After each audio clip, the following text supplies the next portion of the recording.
What's up, everybody? Welcome back to the channel. Today I'm hitting you with another manga haul. The first books I picked up, these are ongoing series that I'm already collecting, so I just picked up the latest volume, right?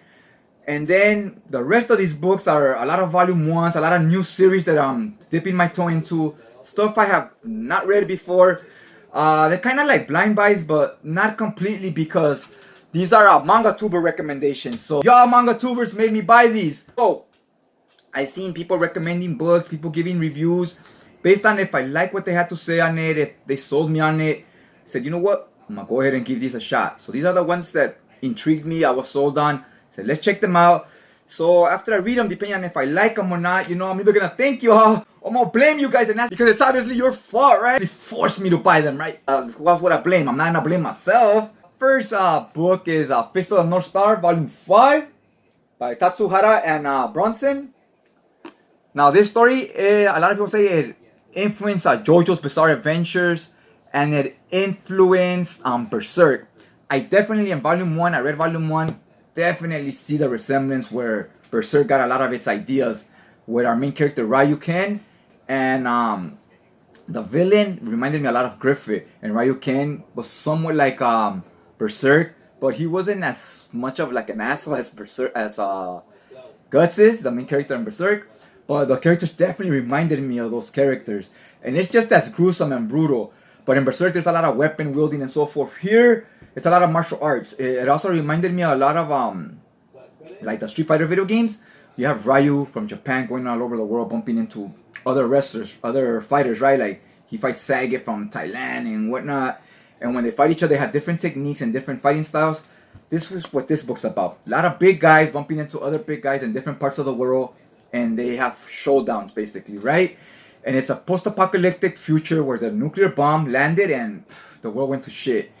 And Ryu, he's one of the top martial artists, always bumping into people trying to test his skills.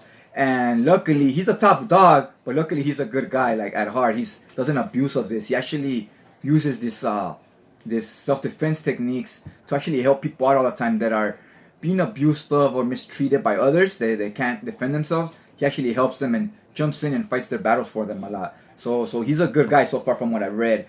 It's a good book. Don't expect, the first book had a lot of story, but they tell me that don't expect a lot of story going forward. So I'm thinking it's just gonna be like a battle shonen where it's just a lot of fights, two guys having showdowns, like fight scenes and so forth. Like think a sports manga that's boxing or martial arts.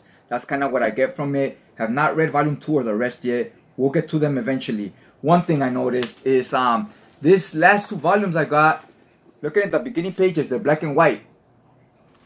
The other volumes, the first 2 or 3 pages were in color, which was a big reason why I was picking it up physically over digitally. I was like, well, these have color pages, the digital scans don't. So that's why I was picking it up. If the next volume, again, does not have color pages, that might be enough for me to stop right there and just continue the rest digitally. Also because it's gonna be about 17, 18 volumes. I'm on volume 5 right now. I think I ordered volume 6 already as well. So that's still 10 more to go. That's a lot of shelf space and a lot of money. They're 20 bucks each, right? So I don't know if I want to dedicate that yet to I at least read these next ones, see how much I like them, and see if I want to keep investing more money. Next books I picked up was, ta-da! Volume 4 and 5 of Princess Jellyfish. Now this is the cover to volume 4. This is the cover to volume 5. Love this cover. And it says back here, contains volumes 9 and 10. These are 2-in-1s. Thick books, 2 volumes, volumes 7 and 8. I love the color schemes on these. Look at how nice they look on the shelves with different colors. They really pop. You know what I'm saying? They got a lot of vibrant colors, a lot of life to them when I see them on the bookshelf, like I said. Now this series, I like what it's doing so far. I read volume 1, which is the first 2 volumes. I was in love with it. It's it kind of pokes fun at geek culture or nerd culture, if you will, and it explains to you how otaku is a word that in Japanese means like nerd, right? So it says otaku culture. So these girls, some collect Pokemon cards or whatever, or statues, or they each person collects different things, right? They have real niche collections and so forth. So therefore they're nerds, and they're supposedly they're frowned upon in society. They don't know how to like socialize with the rest of the world because the things they're into talking about other people don't care about, right? which is a stereotype that I heard existed a long time ago. I never saw it myself. I sometimes wonder if it's even true, right? If people just made it up, and as time went by, they just kept going along with the lie, right? I don't know. I didn't live in those times, but since I was a kid, nerd culture, comic books, manga, that shit has never been frowned upon. It has always been mainstream and a big money maker. Always. In the 90s, X-Men was huge, Spider-Man cartoons, Iron Man, all that. All those cartoons, every kid was watching it and growing up with it, right? And then late 90s, 2000s, Dragon Ball and Pokemon, all that manga stuff was real popular too. Like, it was never frowned upon. Like, if you had that stuff in elementary school, junior high, you were like the cool kid, right? They're all talking about the latest episode, kind of like how we do with Game of Thrones as adults, right? So I don't know where that stigma comes from. They said it was back in the 50s, 60s. I believe that, but then some people say in the 2000s, in the 2005 and 98. Oh, I was picked on because I collected comics or manga. I sometimes question these people, but I do not share their experience. And just because it didn't happen to me, maybe it did to them. I don't know. It trips me out when I hear this stuff because I'm like, wow, I've never seen this anywhere. I've never seen this happen. The stuff they keep telling me that happens, right? If they did get picked on, I don't know. Maybe it could be for other things, you know. But I have no idea. Like I said, I'm not these other people, so their experiences vary from mine. But here in this book, it reminded me of these stories people would talk about online, because these are kind of like a lot of girls that are outcast because of their hobbies and so forth, or at least in their mind they think it's because of their hobbies. Then this young man comes along and he lets them know it's not your hobbies, it's you guys. You guys are very like socially awkward. He teaches them how to put makeup on, how to dress up, wear dresses. All of a sudden they fit right in, right? And they start forming more self-confidence, right? Because people treat them different when they're dressed pretty and so forth. So they start seeing that it's the way you present yourself and the way you carry yourself has a lot to do with it too. It's not just the hobbies you have, right? It's you as a person. Yeah, that was the first omnibus, being the first 2 volumes, was a great read. I got the first 5 already. I believe it only goes 9, so it's not too many. It's not like 20 like the Fist of the North Star, right? Been digging it so far. And also, like us that we collect, manga, comics, whatever, you're a collector, you can get something out of it, like maybe a little more, see it through a different angle, if you will, and whatnot. And it's also a big part of this manga is fashion. I'm into clothes. I collect shoes. I like to dress nice here and there.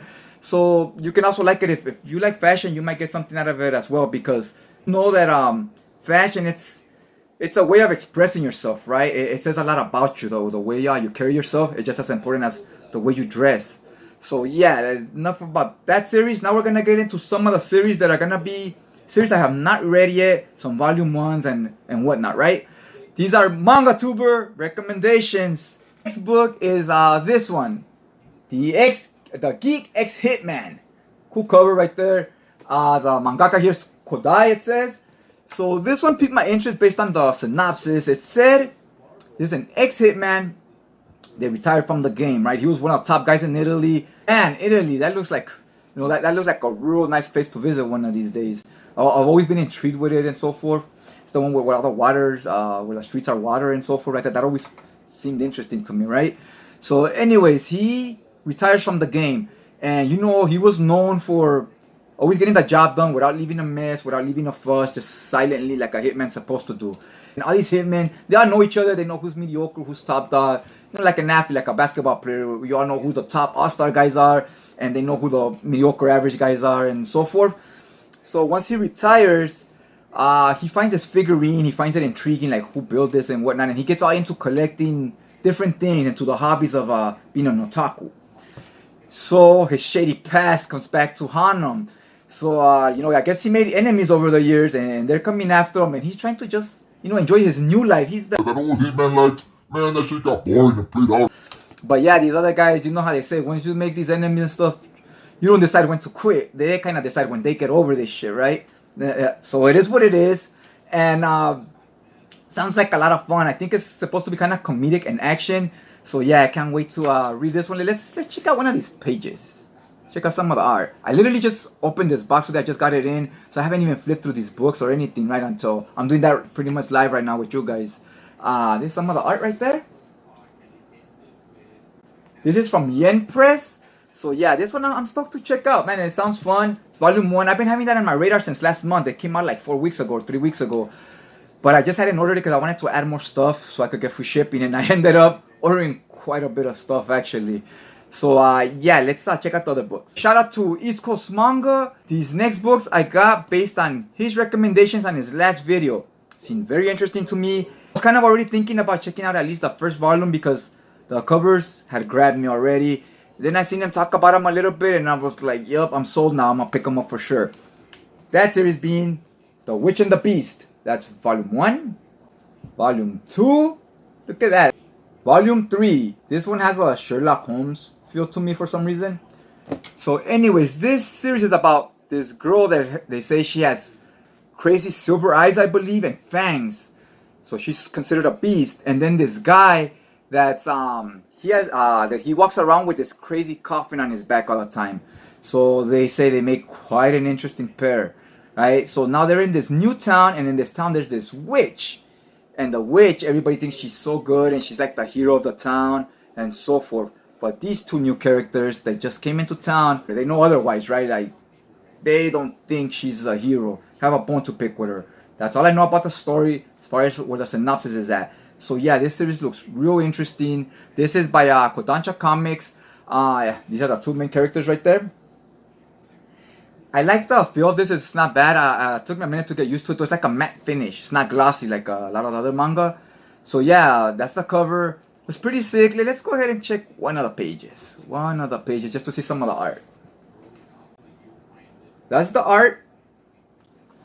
Hopefully if I like these first 3 volumes, we'll be checking out the rest. Look how the spines look right here. Let's put them in order. Nice looking spines. You know, they all have different colors and shapes and so forth. Always a fan of that. Always like a mixed bag when it comes to the spines. The next books were recommended by Laura Grace. Check out her channel. I like her channel because she reviews a lot of books, but a lot of them are like not your usual suspects. She mixes those in with other books that are lesser known or that you may not have heard of. So it's a great channel if you want to be introduced to new books. I can remember she's the only one that's talked about this book. Damn! It's called Run on Your New Legs. Look at the colors, very fluorescent, the neon, and this was very popular in the late 80s and the early 90s. Spines. It's basically, let's see, the mangaka here is Wataru Midori. Not familiar with him, but it's a sports manga. As you can see, the guy has had his leg amputated. But he's doing races, right? I'm not sure what kind of races yet, if it's triathlons, sprints, hurdles, marathons. I don't know. I don't know exactly what kind of races he's doing. But I know it's a sports manga, and sports mangas are usually inspiring. And this is only going to add another level of not just adversity, but also inspiration, right? This guy has been to a terrible accident, obviously, from looking at the picture here. And a great way to get past this, because when you're used to walking on your 2 legs and now you're in a wheelchair or now you're on crutches or something, it can be a real downer. Like, people can get depressed with this shit because life as you know it has changed forever. And getting into sports is a good way to overcome that because you're with other people with handicaps and so forth, right? And you're competing against them and you're showing you're still capable. You're not useless or anything, right? So I can't wait to get into it, see what it brings to the table and so forth. But this looks like it's gonna be a good one. I hope I enjoy it. I got the first 2 volumes. I think volume 2 is not even out yet till like December, so plenty of time to catch up with these 2. And yeah, I can't wait to get into it. I think I only have 1 sports manga so far. So yeah, the next book in the haul, Ragna Crimson. Yes, yes. Volume 4. That's the cover right there. That's the Silverware Princess. Man, she goes and all over the place on this volume. Got this Silverware Princess. She's kind of crazy. Like she was born with no arms, but she can control silver. Now the special kind of silver that our main protagonist Ragna has flowing through his blood that gives him all this power. She controls that type of silver. So while she doesn't have hands, she could control armor that's made of silver, right? So she has these arms, this armor, and it has hands and stuff. Even though she doesn't have hands, those hands can still move like if she did have arms because she controls silver, right? With her mind and whatnot. So she gets into a battle with him. She gets crazy. Covers chapters 14 through 18. I'm on chapter 20 right now, so volume 5. But chapter 19, 20, I have been reading digitally. I've actually read this one digitally as well. I think volume 6 is about to drop already, so I need that one as well. That's a spam. Been enjoying this series. It's quite different from anything else I've read as far as manga, and it has this time travel aspect that makes things confusing sometimes. But I have been enjoying it. The mangaka here is Oriki Kobayashi. So yeah, the villains here, every fighting is completely different from the next. Here he's fighting someone that wields this silver that his blood is made of. In another volume he'll fight a dragon, and every dragon is different. Like I think she's a princess, but there's dragons that can literally look like her like that. So that they don't actually look like dragons, right? Some look like the Tooth Fairy, you know, and some look like dragons, some look like sumo wrestlers. It gets crazy. So yeah, I've been enjoying that one. It's kind of like a dark fantasy mixed with, because it has that knights and stuff type of element, but it's a lot different. It's a lot different than what you would think of Conan, right? What the hell? This shit is sealed. I got a lot of this sealed manga in this haul. There was this whole shoujo and mangatubers beef going on, so you know, thought I'd be the peaceful one and I get some shoujo to show some support that hey, you know, us mangatubers, we give shoujo a try, right? A lot of it is sealed like this. Wonder what that means. Alright, so this one is supposed to be a horror. It's supposed to be Alice in Wonderland, but she's not in Wonderland. She's in the regular world with a regular life, and the only thing unmundane, unregular is her dreams. They're kind of nightmares about these two marionettes. It's kind of all we know at the moment. That's what it says in the back. Now, this is by Square Enix. One thing I noticed is Square Enix is a video game company, and it says back here that this is based on a video game RPG. I don't play a lot of video games, so I'm not aware of this game. But I do remember Square Enix did Kingdom Hearts and Final Fantasy back in the days. One game I did play and I really enjoyed was Deus Ex Machina.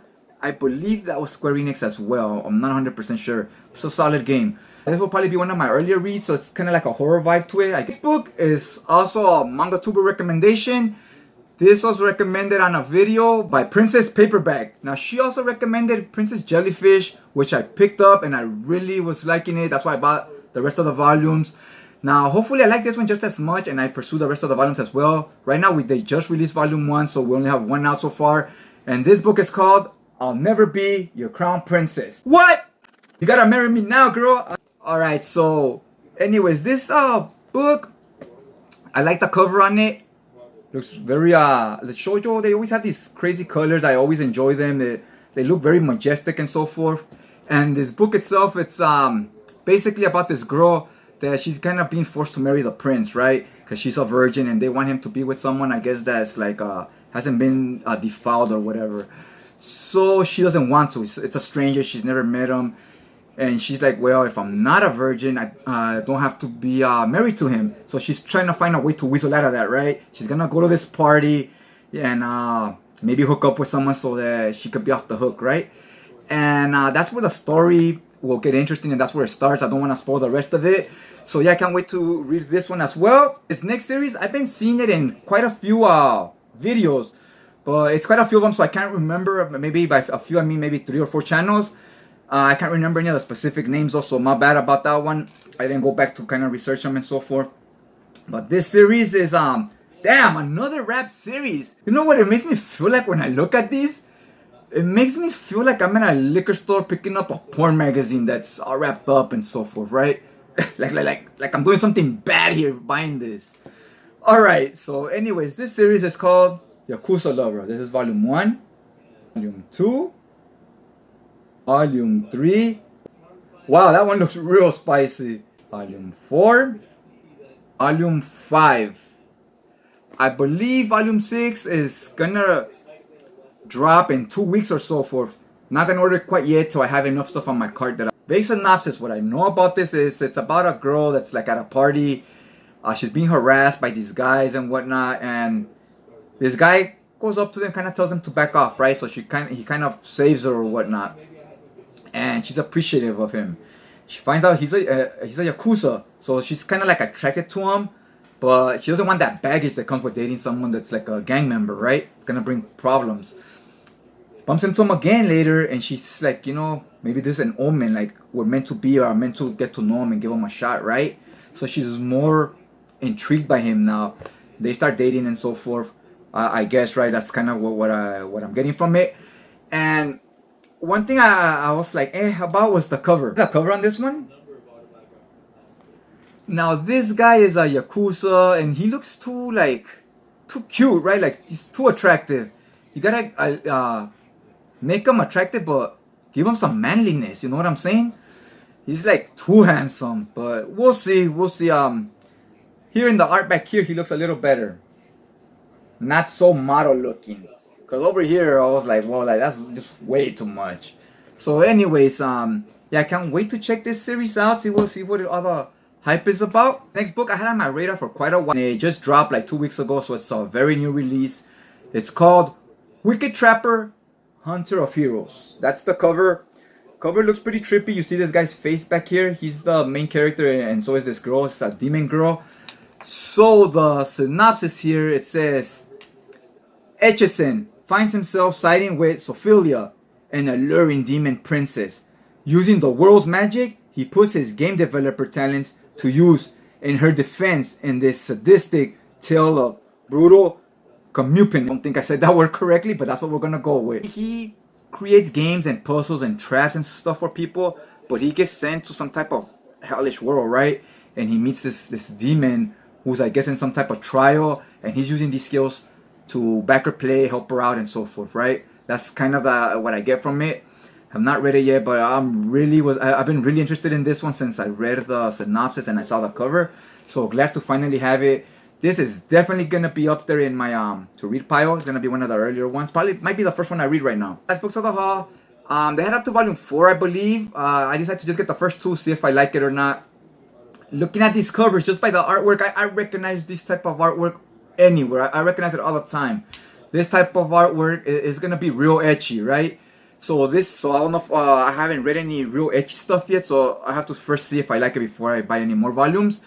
This one's called Monster Wrestling Interspace Girls. There are 2 covers, volume 1 and 2. I mean, look at this art. Look at this art. You know it's gonna be smut. You just know it. I mean, look at her chest. Come on now. Those are not real. So obvious. So yeah, they're gonna be wrestling. It's a women's wrestling league in space, I believe, with demons and monsters and so forth. I guess it could be part ecchi and part sports manga. We'll see. I am a fan of wrestling now. I go on and off, right? Like I'll watch it for 4 or 5 months, stop for 3 years, watch it another 3 or 4 months, stop. Like when I see a rivalry or storyline I kind of like, I get back into it for those 2 or 3 months. Once that storyline's over, I'm done with wrestling for a while again till another good rivalry appears, right? So yeah, so I'm on and off with that, and this is a wrestling manga. I thought, you know what, let's go ahead and give it a shot, see how it is. This one I can't wait to drop a review on it as well. And I mean, look at here, it says, warning, explicit content, parental advisory. Wow. Alright, so yeah guys, that's all I picked up today. Hopefully you guys liked this video, or you were entertained, and let me know if you've read any of this manga as well, because I got quite a lot of different manga in this haul. Usually I stick to 2 or 3 series and just get a lot of volumes of those 3 series. This time I went with a lot of different series and with a little bit of volumes of each one, right? To kind of mix it up some and try a lot of new series, right? Hope I enjoyed these, and other than that, I guess that's all I got for you guys today. Hopefully you hit that like button if you liked the video. Really helps out the channel, helps the algorithm and so forth. And other than that, I'll check you guys out next time.